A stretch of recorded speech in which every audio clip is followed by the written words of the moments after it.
PM Modi तीसरी बार प्रधानमंत्री बन चुके हैं और मोदी के कैबिनेट में कई नेताओं को शामिल किया गया। इन्हीं में से एक नाम हिंदुस्तानी आवाम मोर्चा के प्रमुख जीतन राम मांझी है।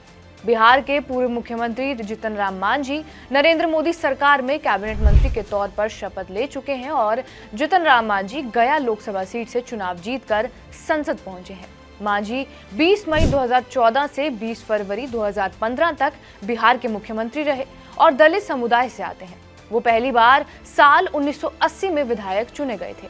मांझी बिहार के अलग अलग सरकारों में मंत्री भी रहे हैं और नरेंद्र मोदी सरकार में उन्हें अहम जिम्मेदारी दी गई है। उन्हें एमएसएमई विभाग मिला है। मांझी नीतीश कुमार के करीबी भी रहे हैं। आज हम इन्हीं से जुड़े किस्सों के बारे में बात करेंगे। नमस्कार, मेरा नाम है रिया शर्मा और आप देख रहे हैं TV9 डिजिटल। सबसे पहला किस्सा तब का है जब नीतीश कुमार ने जीतन राम मांझी को सीएम बनाया था। दरअसल साल 2014 में लोकसभा चुनाव में जेडीयू की स्थिति कुछ ठीक नहीं थी। चुनाव 38 सीटों पर लड़ा, लेकिन जीत सिर्फ 2 पर हासिल हुई।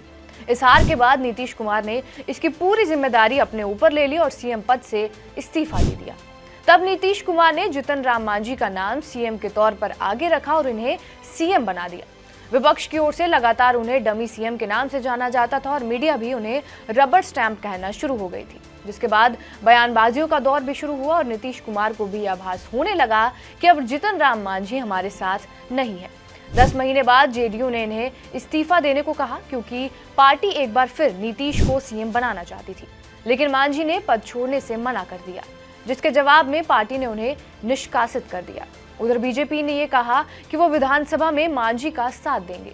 इन्हीं जीतन राम मांझी को सीएम बनाने पर नीतीश कुमार को बहुत पछतावा हुआ और उन्होंने ये 2023 में भी माना।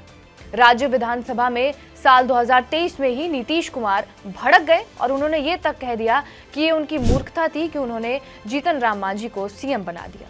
तब नीतीश कुमार ने ऐसा कहा था कि मेरी मूर्खता की वजह से ये मुख्यमंत्री बना, इसको कोई सेंस नहीं है। ये बोलता रहता है कि हम मुख्यमंत्री थे। जब कुछ भाजपा विधायक नीतीश कुमार के विरोध में खड़े हुए तो उन्होंने उनसे कहा, ये आदमी आपकी कंपनी में रहना चाहता है, वो गवर्नर बनना चाहता है। लेकिन मांझी को ऐसा कहने पर नरेंद्र मोदी नीतीश कुमार पर भड़क गए थे। मोदी ने तब एक रैली में कहा था कि दलितों का अपमान करना कांग्रेस और उसके सहयोगियों की पहचान रही है। मोदी ने यह भी कहा कि ये नीतीश कुमार ने लगातार दलित नेता और पूर्व केंद्रीय मंत्री दिवंगत रामविलास पासवान का अपमान किया और अब उन्होंने बेशर्मी से श्री मांझी का अपमान किया है। ऐसा नरेंद्र मोदी ने एक रैली में संबोधन के दौरान कहा था। इसके अलावा जीतन राम मांझी विवादित बयान देने की वजह से भी घिर चुके हैं। दरअसल पिछले इस साल एक सम्मेलन में उन्होंने रामायण पर टिप्पणी की थी। उन्होंने कहा था, ब्रह्मजाल में डालकर लोगों को भ्रमित किया जाता है। ठीक रास्ते पर चलने वाले व्यक्ति को कर्म से भटकाते हैं और भावनाओं में बहाकर अपने वश में करके उसे गुलाम बनाते हैं, जिस वजह से हम उन्हें वास्तविकता समझाते हैं कि रामचरितमानस अच्छा है, लेकिन उसको आंख मूंद कर नहीं मानना चाहिए। उन्होंने आगे ये भी कहा था कि पूछिए समाज से, क्योंकि तुलसीदास ब्राह्मण है इसलिए उनकी जयंती मनती है और रामायण लिखने वाले वाल्मीकि महर्षि कहलाते हैं। वो शेड्यूल जाति माने जाते हैं इसलिए उनकी जयंती नहीं मनाई जाती। ये नहीं चलेगा। ये लोग यही सिखाते हैं हम बहुजनों को कि तुम्हारे लिखने वाले रामायण महर्षि तुलसीदास हैं, इसलिए वाल्मीकि जी के रामायण को मानो, तुलसीदास जी के रामचरितमानस को मत मानो, उसमें बहुत सारा कचरा भरा हुआ है, उसको साफ करना चाहिए। इसके अलावा जब नीतीश कुमार ने जीतन राम मांझी को मूर्खता की वजह से सीएम बनाने का बयान दिया था, तब भी जीतन राम मांझी चुप नहीं बैठे थे।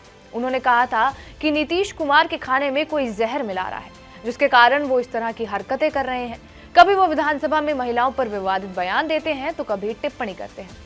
इसके अलावा बिहार में 2008 के खाद्य संकट के दौरान मांझी ने चूहों को खाने का बढ़ावा दिया था, क्योंकि वो खाद्यान्न को नुकसान पहुंचाते थे और चूहों और मुर्गियों का न केवल प्रोटीन के मामले में बल्कि पोषण के सभी क्षेत्रों में समान प्रोटीन वैल्यू होता है, ऐसा जीतन राम मांझी का कहना था। हाँ, लेकिन यहाँ पर यह भी जानना जरूरी है कि दलित मुसहर जाति के लोगों में चूहा पकड़ना आम बात है और मांझी भी इसी जाति से आते हैं।